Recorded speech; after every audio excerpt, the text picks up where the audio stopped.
Did you know that one of the top 100 most influential companies according to Time magazine was started by two Flemish guys? And did you know that their technology is probably going to transform the movie industry more than ChatGPT? And yet most actors that are currently on strike in Hollywood don't exactly know what this company does. This is how I looked 30 years ago. He can even remove my mustache. The possibilities are endless. Well, in this week, I want to dedicate the episode to Metaphysic, a company that I've been following for a long time and that I really find super impressive. I want to talk about how they became this huge company and also the potential of their technology.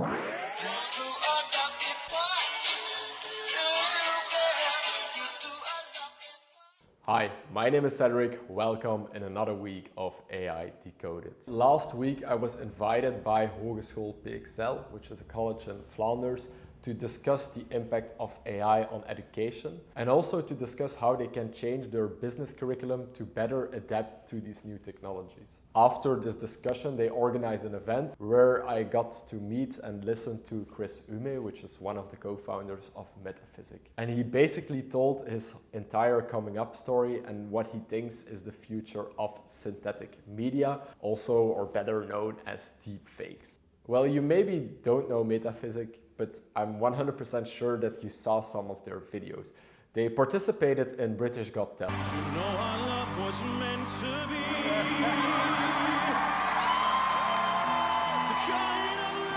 Where they actually got to the 4th place. And they also launched a TikTok account in 2021 named Deep Tom Cruise, where they made some fake videos of Tom Cruise playing golf, doing a magic trick, and this account went absolutely viral. Now, the thing is, of course, this person that was playing Tom Cruise, on which the AI generated images were masked, this person really understood the things that made Tom Cruise, what made him unique, and he was able to translate that in his own performance. But I remember vividly that this was for me a turning point. This was really the time that I was unable to distinguish a fake video from a real video.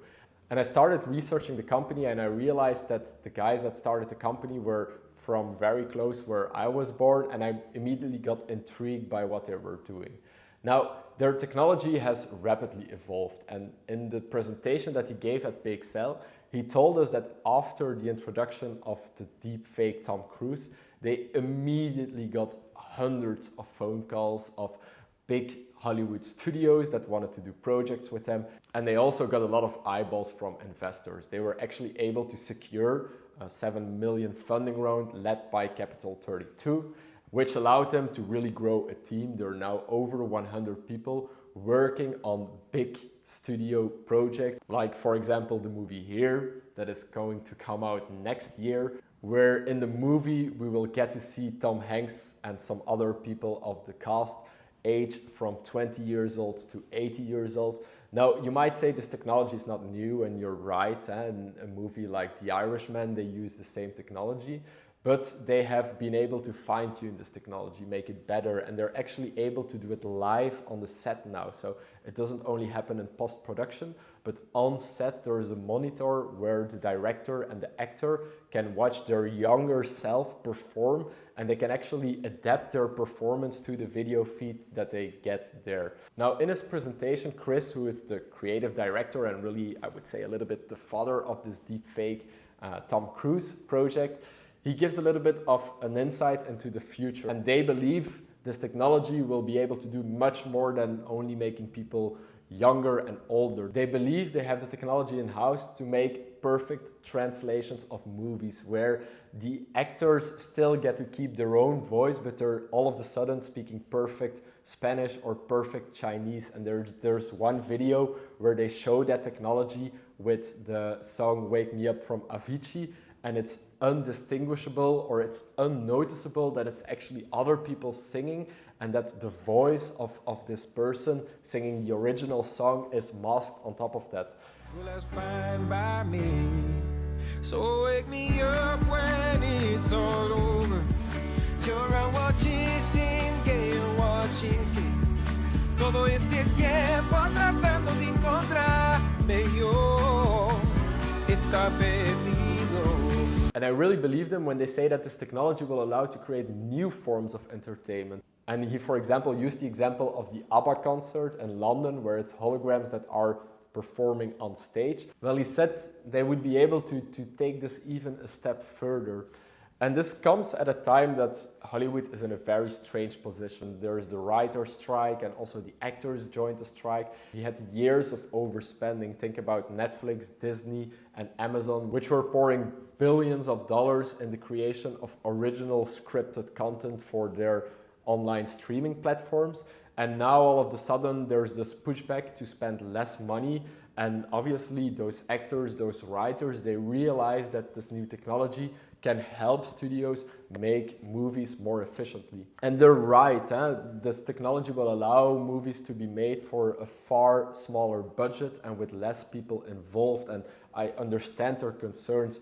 But at the same time, I'm still very excited for this because I can also see in other industries how this can have a really big impact. Think, for example, in games like FIFA, which would be so awesome if they would be completely photorealistic, and I think this technology can really allow them to do that. Metaphysic is building their own platform, and one of the features that they have available there right now is that you can record a 3-minute video and that you can create an AI avatar, a clone that is photorealistic of yourself. And actually, Graham, the CEO of Metaphysic, has filed this AI version of himself with the American Bureau of Copyright. Hi, my name's Tom Graham.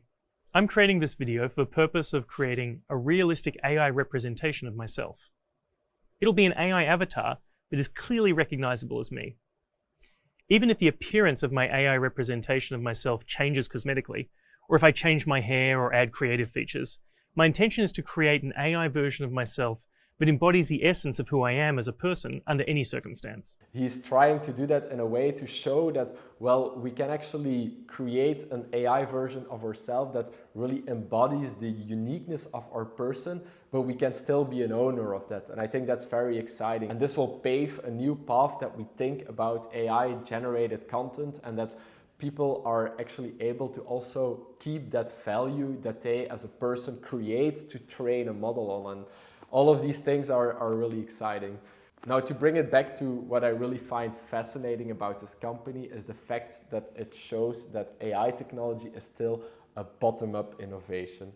What's really striking is that Chris in 2017, he joined a Discord group. And this is where he learned to really implement AI technology in his VFX work. And he started collaborating with other people that were trying to do the same thing, and they didn't have huge budgets. There was no VC money at the time. There were no big studios involved. It was just a group of people trying to implement that technology into movies and into whatever they were working on at the time. And this goes to show that, contrary to popular belief, you don't need huge budgets to start an AI project. We obviously have this example last year of ChatGPT, which is burning hundreds and thousands of euros every day to keep the model running. But at the same time, we have small studios like Metaphysics. Of course, today they're not that small anymore. They proved their technology, but they did that before they got all of the funding. But it shows that this technology is still very democratic, and that people without access to large machines and without access to big budgets can actually also make a dent in the future of where this is going. And I find that super exciting. And I hope you do too. And in next week, I will probably go back to talking about specific news, but I wanted to take this week to talk about something different. So let me know if you like these kinds of videos as well, or if you want me to just stick to the weekly news. Anyways, have a good week, and I'll see you next time.